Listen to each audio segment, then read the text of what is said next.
Hey, what's going on, guys? It's Matt back with another video. Today I'm going to go over the 6 Fujifilm lenses, or at least the 6 kinds of Fujifilm lenses that I think you should have if you're a professional photographer shooting in the Fuji X system. Before we get into the video, I just want to give a big shout out to Magic Mind for sponsoring today's video. We'll hear a little bit more from them later on, but for now, let's just get into it. So like I said, I have 6 lenses, or 6 kinds of lenses. I'm going to do them in increasing order of importance. So all of these I think are pretty essential if you're a professional photographer, depending on what kind of photographer you are. But I'm going to start with, in the context of this list, the least important. So number 6 would be the Viltrox 85mm f1.8, or if you got the budget, the Fuji 90mm f2. These are portraiture lenses. If you're a portrait photographer, you should really consider having one of these in your kit. Like I said, I have the Viltrox 85mm f1.8, which is obviously a more budget version of a similar lens to the Fuji 90mm f2. Both of these lenses render really beautiful photos, but the reason that they are number 6 on the list, that's because they're kind of specialized lenses. The fact that they are, kind of a longer-ish telephoto prime, the faster aperture is obviously a nice part of it, and you can get some really nice backgrounds, blurry backgrounds, and some flattering compression for portraiture subjects. But the problem is that it's a little limiting a lot of times if you're in a tight space. If you're just like a general photographer, event photographer, landscape photographer, this isn't going to be the first lens that you're going to be grabbing for if you're, not specifically a portrait photographer. But that's number 6 on the list. Number 5 on the list, I have the Fujifilm 10-24mm f4. This is a fantastic lens. Pros of this lens is very versatile. It has image stabilization. You get the ultra wide angle look if you want 10 millimeters. If you are a real estate photographer or a landscape photographer that really likes the vast landscape kind of look, this is kind of one of your only options. There's kind of a limited selection of wide angle lenses in the Fujifilm system, and a lot of them outside of the 10-24 are primes, which is nice that if they're faster, but I think, versatility comes first for a lot of photographers. So I think the 10-24, that would be, number 4 in your bag, or it might place a lot higher if you're like a real estate photographer or someone who shoots a lot of architecture or a lot of interiors.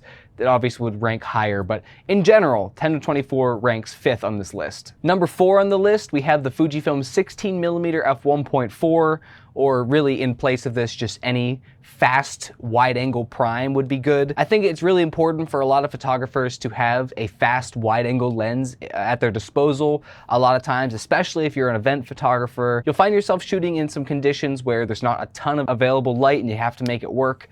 Even with a 1.4 prime, you might be finding yourself pushing your ISOs higher. So really having that fast aperture with a wide angle lens is a really useful thing to have in your kit. So the 16-1.4 is great for that, or the 18-1.4 as well. I just happen to have the 16-1.4. Another benefit of this lens is it has a really close minimum focus distance, and that can make some interesting photos that you really can't make with any other lens. So coming in at number 4, we have the 16mm 1.4, or really any fast wide angle prime. I want to take a brief moment to thank Magic Mind for sponsoring this video. Magic Mind is a little 2-ounce matcha supplement that is meant to be mixed with your morning caffeine, whether that's coffee or tea, whatever you drink in the morning as a little pick-me-up that has caffeine in it. This pairs really well with it. Instead of having your usual spike and crash like you often will have with caffeine, especially with coffee, it makes the caffeine pick-me-up last for a longer duration of time, and then it helps you focus during that time. It has all natural ingredients. It has matcha, adaptogens, nootropics, and honey. The thing that stood out to me that's in Magic Mind are lion's mane mushrooms, which are really helpful for cognitive function, and I just think it's really cool that's in this list of natural ingredients that's in Magic Mind. I personally have used it for quite a while now. They sent me 2 packs at this point, and this is the very last one that I have to include in a video. I have footage of me putting it in tea, in my morning tea, and drinking it with my morning tea. So Magic Mind has a kind of a compound effect. It takes about 3 days of continuous use to get the maximum benefit out of it. After the first day, you're feeling about half the effect, 75% after the second day, and the full effect after the third day. And what the effect that you're feeling really is a lot better focus and just clarity, awareness. It's really good for just getting work done. I use it for editing and just being more productive with my day. They say athletes have Gatorade. This is for creators, they call this creator raid. So if you want to make it a little bit easier to focus and be a little bit more productive with your day, and you already drink coffee already, why not try out Magic Mind and pair it with your coffee? You might find a much better effect. You might find that you're much more productive. So check out Magic Mind. I personally did actually find an effect. I'm a person with ADHD, so focus is something that I really value, and this really helped me with that. So thank you, Magic Mind. And if you want to check out Magic Mind, I do have a link in the description down below and a code, so use those. Check out Magic Mind. Thank you so much for sponsoring Magic Mind. And let's get on to the rest of these lenses. So now we're on to the latter half of the list. I think that these 3 lenses are really, really important to have in your bag for most photographers, especially photographers that are working for a living, getting paid to shoot what they shoot. Coming in at number 3, we have the 33mm f1.4, or really any fast 50 equivalent, like the 35 1.4, or even if you an f2 or whatever you have. It's really important, I think, to have a lens at this focal length, especially with a fast aperture. It pairs really nicely with that wide angle fast prime I just talked about last. I think these two complement each other really well, having either the 33 1.4 and the 16 1.4, the 33 or the 18, or the 35 and the 16, or whatever you have, whatever combination. I think having 1.4 prime at, you know, a mid-range, like a 35mm-ish range on the Fuji X system, and around 16 or 18, having these two lenses are really, really important for a working professional photographer to get clean, low-light photos, to let in lots of light, to get blurry backgrounds. Also, the 33, 35mm range, this is just a super, super useful focal length to have. It's a nice in-between where you get a little bit of compression, so you can shoot some portraits with it, but it's also wide enough that you're not losing a ton of context if you want to shoot a wider scene with more in it. So it's a really nice, useful focal length that you can do a lot of things with. So that's why the 33 comes in at number 3. At number 2 on this list, we have the Fujifilm 50-140 f2.8. This is a very expensive lens. It's a very big lens and heavy lens, and a lot of people might not want to buy it, especially just enthusiasts. But if you're a working professional, especially an event photographer, you're really, really going to want to own this lens. I shoot a lot of live music personally, and I shoot some other kinds of events, but mainly for me it's live music.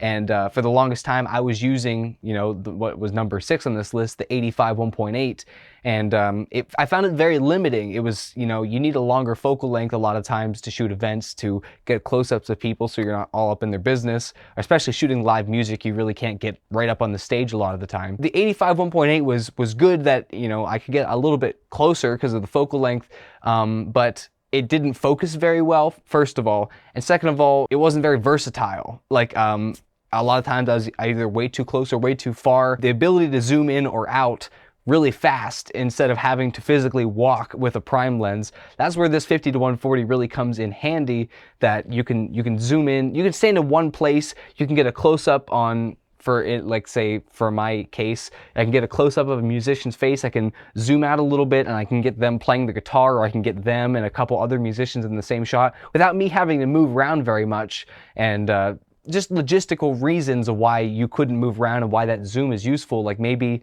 you're at a venue where you can't walk in front of other people enjoying the show, or just for whatever reason, having a zoom and that versatility at this longer focal length is very useful. The stabilization is also very useful. So the 50-140 comes in at number 2.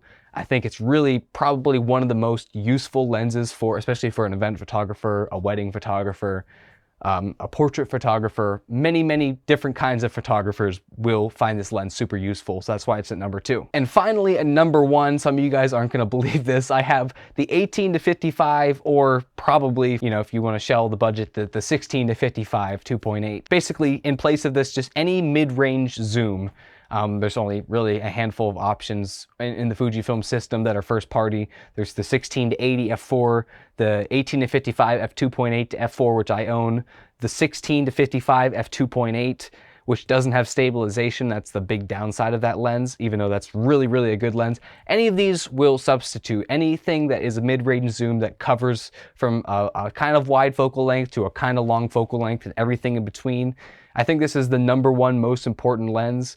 Obviously, if you're going to want to own one lens, it's going to be a mid-range zoom, especially an event. You can do anything with the mid-range zooms. You can shoot landscapes, you can shoot portraits, events, live music if you had to. Like, that's the thing, is you can do anything with this lens. That's why it's number one. It's maybe not the most fun lens to shoot with. It's not the most exciting. It's not an f/0.95 crazy background monster, but a mid-range zoom will be very useful for any working photographer. And even with the 18 to 55 like I own, you can get paid, you can take really good images with that, you can get out of focus enough backgrounds if that's what you're worried about.